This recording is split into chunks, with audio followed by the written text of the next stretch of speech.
സുഹൃത്തുക്കളെ, ഞാനും എൻ്റെ സുഹൃത്ത് സാലിഹും കൂടി ആതിരപ്പള്ളി ട്രിപ്പ് പോയതിൻ്റെ ഒരു വീഡിയോ ആണിത്. അവിടെ ഇരുന്ന് ഞങ്ങൾ രണ്ടുപേരും രണ്ട് ചിത്രങ്ങൾ വരച്ചു. അതിലെ ആദ്യം വരച്ച ആതിരപ്പള്ളി വാട്ടർഫാളിൻ്റെ ഒരു ഭാഗമാണ് ഇവിടെ കാണിക്കുന്നത്.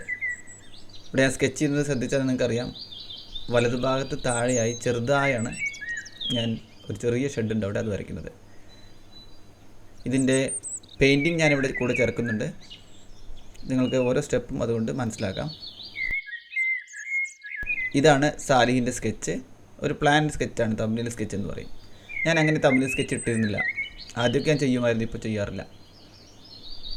തുടക്കക്കാരെന്തായാലും തംബ്നെയിൽ സ്കെച്ചൊക്കെ ഇട്ട് ഒരു പ്ലാൻ ചെയ്യുന്നത് നല്ലതാണ്. അത് അഡ്വാൻസ്ഡ് ആയാലും നമുക്ക് ചെയ്യുന്നത് നല്ലത് തന്നെയാണ്. ഇത്തവണ ഞാൻ ചെയ്തില്ല എന്നേ ഉള്ളൂ. നമ്മുടെ പ്രധാന ഭാഗം നമ്മുടെ വാട്ടർഫാൾ ആണെങ്കിലും, അതായത് ശ്രദ്ധാകേന്ദ്രം വാട്ടർഫാൾ ആണെങ്കിലും, നമ്മളവിടെ പോയിരിക്കുമ്പോൾ നമ്മളുടെ പിന്നിലുള്ള ഭാഗം, അതായത് ഫോർഗ്രൗണ്ടിൽ അല്ല, മിഡിൽ ഗ്രൗണ്ടിലും അല്ല, ബാക്ക്ഗ്രൗണ്ടിലുള്ള ഭാഗമായിട്ടാണ് നമുക്ക് വാട്ടർഫാൾ കാണുന്നത്. പക്ഷേ ഫോർഗ്രൗണ്ടിലുള്ള ഭാഗങ്ങൾ, ചെടികളും മരങ്ങളെല്ലാം നിൽക്കുന്നത് നമുക്ക് ക്ലിയർ ആയിട്ട് മനസ്സിലാവും. മിഡിൽ ഗ്രൗണ്ടിലുള്ളത് നമ്മൾ ഷാർപ്പാണ്, ബാക്ക്ഗ്രൗണ്ട് മാത്രം കുറച്ച് ബ്ലർ. അപ്പം ഞാൻ സെലക്ട് ചെയ്തത് മിഡിൽ ഗ്രൗണ്ടിലുള്ള ഭാഗം കൂടുതൽ ശ്രദ്ധിക്കാനാണ്.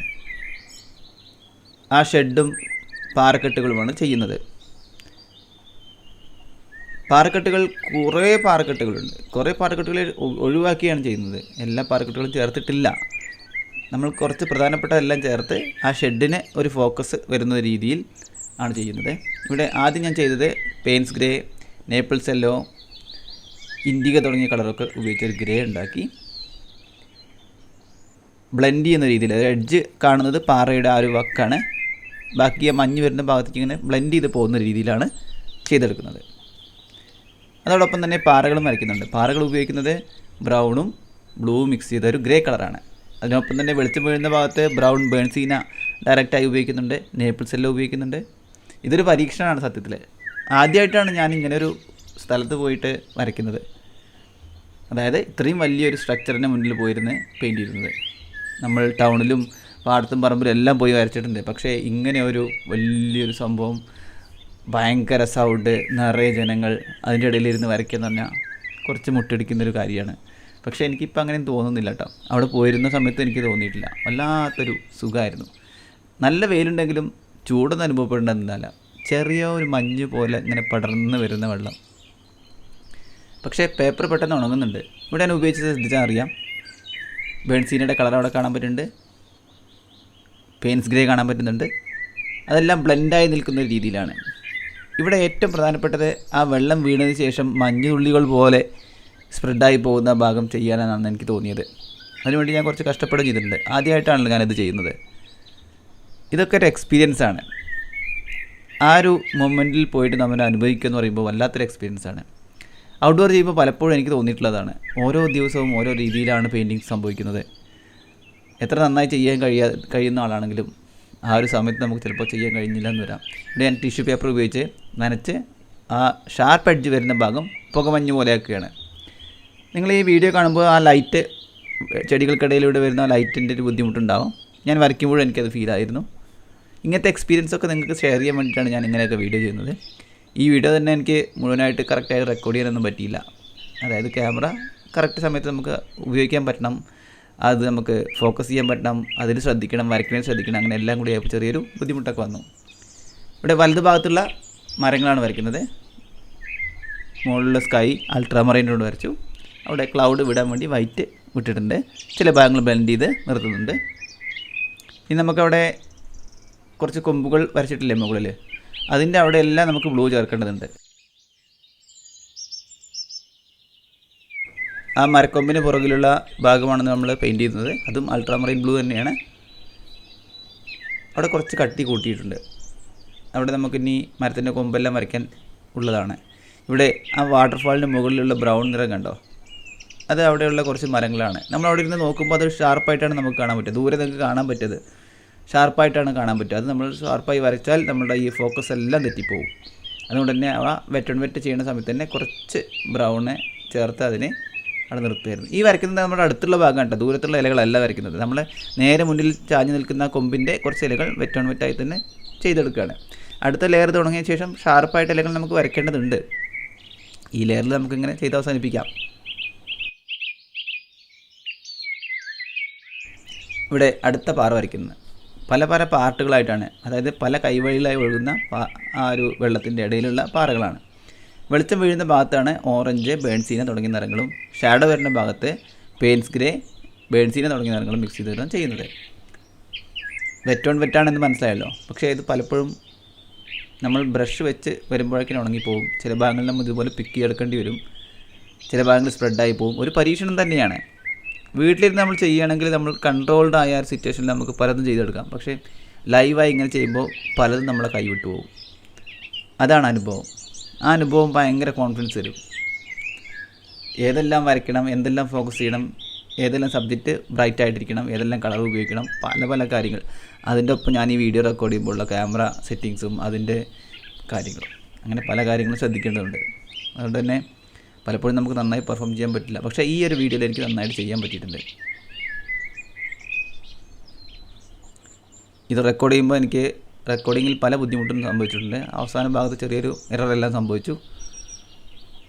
ഇവിടെ ഞാൻ കുറച്ച് ഹൈലൈറ്റായിട്ട് നെഗറ്റീവ് പെയിൻറ്റ് ചെയ്യുന്ന എന്താണെങ്കിൽ നമുക്ക് കുറച്ച് ബ്രൈറ്റ് ഗ്രീൻ അവിടെ വരേണ്ടതുണ്ട്. ആ ഡാർക്ക് ഭാഗത്ത് നമ്മൾ അങ്ങനെ പെയിൻറ്റ് ചെയ്ത് പോയതിന് ശേഷം പിന്നെ നമ്മൾ കളർ വയ്ക്കുമ്പോൾ ഗ്രീൻ വെക്കുന്ന സമയത്ത് അത് ബ്ലെൻഡായി പോകാൻ ചാൻസ് ഉണ്ടെന്നുള്ളത് തന്നെ അവിടെ കുറച്ച് ഇലകൾക്ക്, അതായത് നമ്മൾ ഫ്രണ്ടിൽ നിൽക്കുന്ന ആ മരത്തിൻ്റെ ഇലകൾക്ക് വേണ്ടിയിട്ട് നമ്മളവിടെ ഹൈലൈറ്റ് വിട്ടു. അതിൻ്റെ മുകളിൽ വെളിച്ചം വീണേനെ പിന്നെ കുറച്ച് ഇലകൾ ചേർത്തു, ഗ്രീനായിട്ട് തന്നെ, വെറ്റായിട്ട് തന്നെ.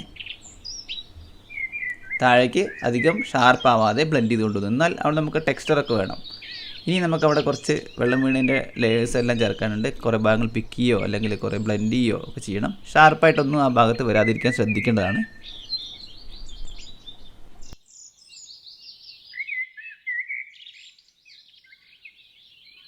കൈകൊണ്ടെല്ലാം തൊട്ട് തോണ്ടി എല്ലാം ചെയ്തെടുക്കുകയാണ്. ആ ഒരു ടെക്സ്ചറാണ് പ്രധാനപ്പെട്ട ഉദ്ദേശിക്കുന്നത്. ആ ഒരു കല്ലിൻ്റെ ടെക്സ്ചർ, അതിന് കുറേ ലൈനുകളെല്ലാം ഉണ്ട്. ആ ലൈനുകളൊക്കെ അതുപോലെ തന്നെ വരയ്ക്കുകയാണെങ്കിൽ കഴിഞ്ഞു. പിന്നെ ആ ഫോക്കൽ പോയിൻ്റ് ആ പാറയിലായി. ഇതൊരു ബാക്ക് ഡ്രോപ്പ് പോലെ നമുക്കവിടെ നിർത്തുകയും നമ്മുടെ ഫ്രണ്ടിലുള്ള ആ പാറക്കെട്ടുകളും ആ ചെറിയ വീടും എല്ലാമാണ് നമുക്ക് ചെയ്തെടുക്കേണ്ടത്.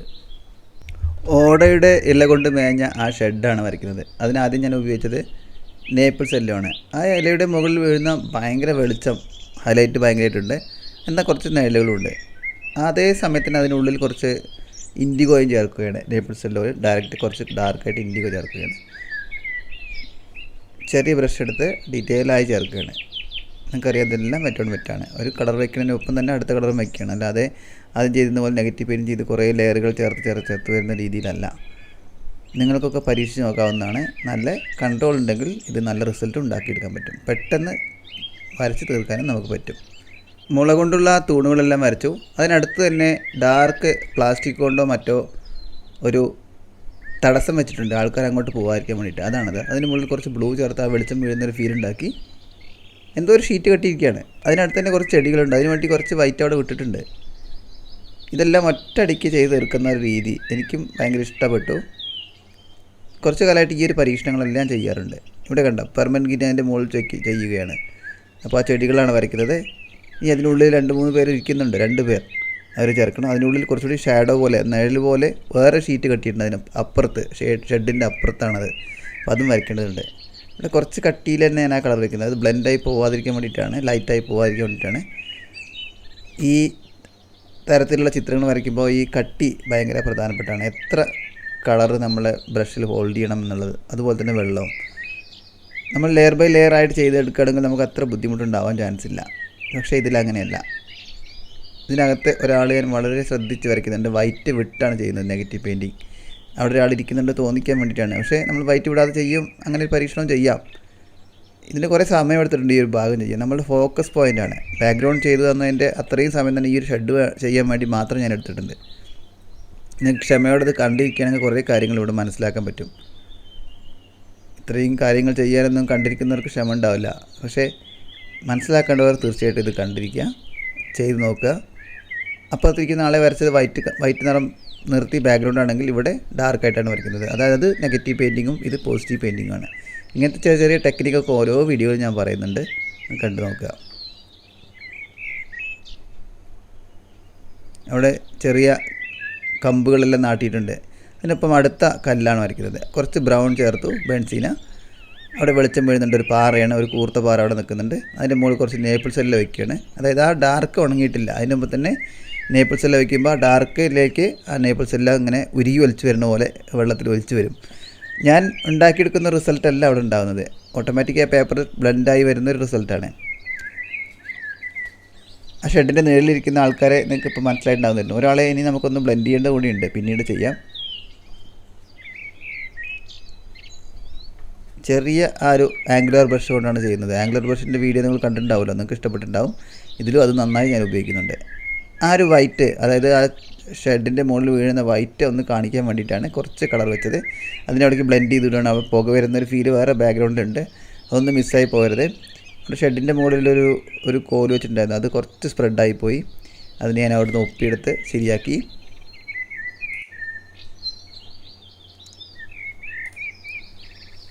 ഷെഡിൻ്റെ പുറകിൽ കുറച്ചുകൂടി ഡാർക്ക് നിറങ്ങൾ ചേർക്കുകയാണ്. കുറച്ച് വെള്ളം ചേർത്ത് തന്നെ ബ്ലെൻഡ് ആക്കുന്നുണ്ട്. കൂടുതൽ ഡാർക്കായി പോകാതെ ശ്രദ്ധിക്കണം, ദൂരെയുള്ള ഭാഗമാണ്. അവിടേക്കെല്ലാം മഞ്ഞിൻ്റെ ഒരു എഫക്റ്റ് സ്പ്രെഡ് ആവുന്നുണ്ട്. കുറച്ചുകൂടി ഡീറ്റെയിലൊക്കെ ചേർക്കുകയാണ്.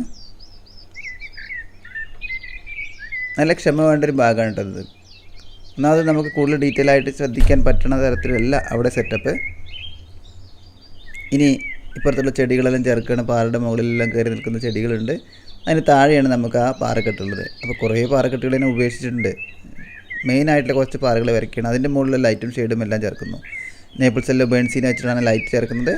പെയിൻസ് ഗ്രേയും ബേൺസീനയും വെച്ചിട്ടാണ് ആ ഡാർക്ക് കളർ ഉണ്ടാക്കുന്നത്. പെയിൻസ് ഗ്രേ ഡയറക്റ്റായിട്ടും ഉപയോഗിക്കുന്നുണ്ട്. ഇതിനെ കുറുകെ വെർട്ടിക്കലായി കുറച്ച് കൊമ്പുകൾ നാട്ടിയിട്ടുണ്ട്. അതായത് ഒരു തടസ്സം വെച്ച് കയറ് കെട്ടാൻ വേണ്ടിയിട്ട് നാട്ടിയ കോലുകൾ, അതെല്ലാം ഞാനിവിടെ ഹൈലൈറ്റ് ആയിട്ട് വിട്ടിട്ടുണ്ട്. അത് പ്രധാനപ്പെട്ട നമ്മൾ മുന്നിൽ നിൽക്കുന്നതാണ്. അപ്പോൾ അതിനെ വെർട്ടിക്കലായി ചെയ്യുമ്പോൾ അതിന് മുകളിൽ കുറച്ച് വെളിച്ചം വീഴാൻ നന്നായിരിക്കും തോന്നിയുകൊണ്ടാണ് ചെയ്യുന്നത്. ഒറ്റയടിക്ക് ആ പാറകളെ, ആ ചെടികളെ എല്ലാം വരയ്ക്കുന്ന രീതിയാണ്. ഈ കളർ നമ്മൾ കുറച്ച് കട്ടിയിലെടുത്ത് വെക്കേണ്ടതാണ് കേട്ടോ. ചില ഭാഗങ്ങളിൽ തന്നെ ബ്ലെൻഡ് ചെയ്യും വേണം, വെള്ളം ചേർത്ത് ബ്ലെൻഡ് ചെയ്യേണ്ടി വരും. ഇവിടുന്ന് അങ്ങോട്ട് എനിക്ക് റെക്കോർഡ് ചെയ്യാൻ കഴിഞ്ഞില്ല, ചെറിയ ക്യാമറ എറർ വന്നു.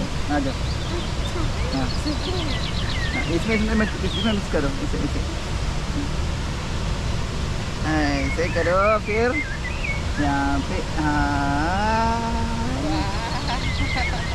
अच्छा है ना? अच्छा अच्छा नहीं है.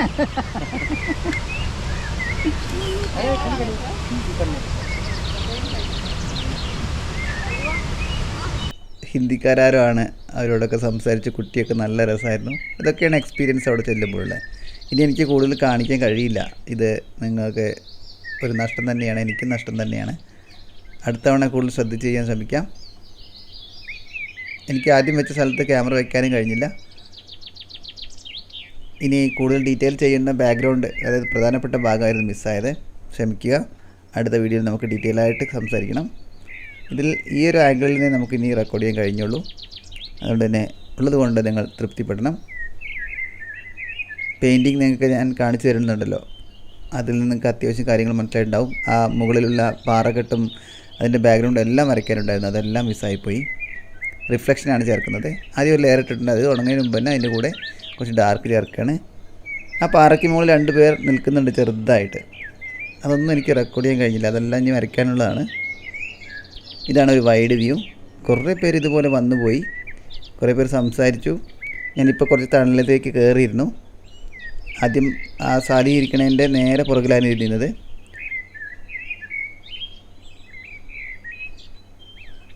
ആ ഒരു പുകമഞ്ഞുണ്ടാക്കാൻ ഇപ്പോഴും ഞാൻ ശ്രമിച്ചുകൊണ്ടേയിരിക്കുകയാണ്. കുറച്ച് സ്പീഡ് കൂട്ടിയിട്ടുണ്ട്. ഒന്നാമത് ഈ ആംഗിളിൽ നിന്നൊന്നും മനസ്സിലാവില്ല, നേരെ മുകളിൽ നിന്ന് തന്നെ വരയ്ക്കണം. ഇത് ഞാൻ എൻ്റെ സ്റ്റുഡിയോയിലിരുന്ന് ഒന്നുകൂടി റീക്രിയേറ്റ് ചെയ്ത് നിങ്ങൾക്ക് കാണിക്കാൻ ശ്രമിക്കാം. നല്ല തണലിൽ നിന്നാണ് വരയ്ക്കുന്നതെങ്കിലും ഇപ്പോൾ കുറച്ച് ചൂടൊക്കെ വന്നിട്ടുണ്ട്. ഒരുപാട് പേർ ഇപ്പോഴും കാണാൻ വന്നുകൊണ്ടേയിരിക്കുകയാണ്. പലരും വന്ന് സെൽഫി എടുക്കുകയും ഫോട്ടോ എടുക്കുകയും കുറേ പേർ റീൽസ് ഉണ്ടാക്കി പോവുകയും എല്ലാം ചെയ്തു. ഇതെല്ലാം പുതിയ കാലത്തിൻ്റെ ഓരോ കാര്യങ്ങളാണ്. പണ്ട് ഇങ്ങനെയൊന്നും ഉണ്ടായില്ല ഞാൻ പഠിക്കുന്ന കാലത്ത്. ഇതിനെല്ലാം വേണ്ടി നമ്മൾ ട്രൈ ചെയ്യണം. സാലിഹിൻ്റെ ഏകദേശം പെയിൻറ്റിങ് കഴിഞ്ഞു, ഞാൻ കാണാൻ പോവുകയാണ് സാലിഹിൻ്റെ പെയിൻറ്റിങ്. അതിനുശേഷം വീണ്ടും വരച്ചു. ഇനി നമുക്ക് പെട്ടെന്ന് തീർക്കാം. ഈ ഒരു ആംഗിളിൽ നിങ്ങൾക്ക് ഞാൻ എന്ത് പറഞ്ഞു തരുന്നത് എനിക്കറിയില്ല, കൂടുതൽ എക്സ്പ്ലെയിൻ ചെയ്യാനൊന്നും കഴിയാത്ത രീതിയിലാണ്. എന്നാലും ബാക്ക്ഗ്രൗണ്ടിലുള്ള ആ പാറയിൽ തന്നെയാണ് കൂടുതൽ വർക്ക് ചെയ്യുന്നത്. ആ ഒരു ചെടിയെ നെഗറ്റീവ് പെയിൻറ്റിങ് ചെയ്യാൻ വേണ്ടിയിട്ടുള്ള നല്ല ശ്രമം നടത്തുന്നുണ്ട്. റിസൾട്ട് നിങ്ങൾക്ക് കാണാൻ പറ്റുന്നുണ്ടല്ലോ.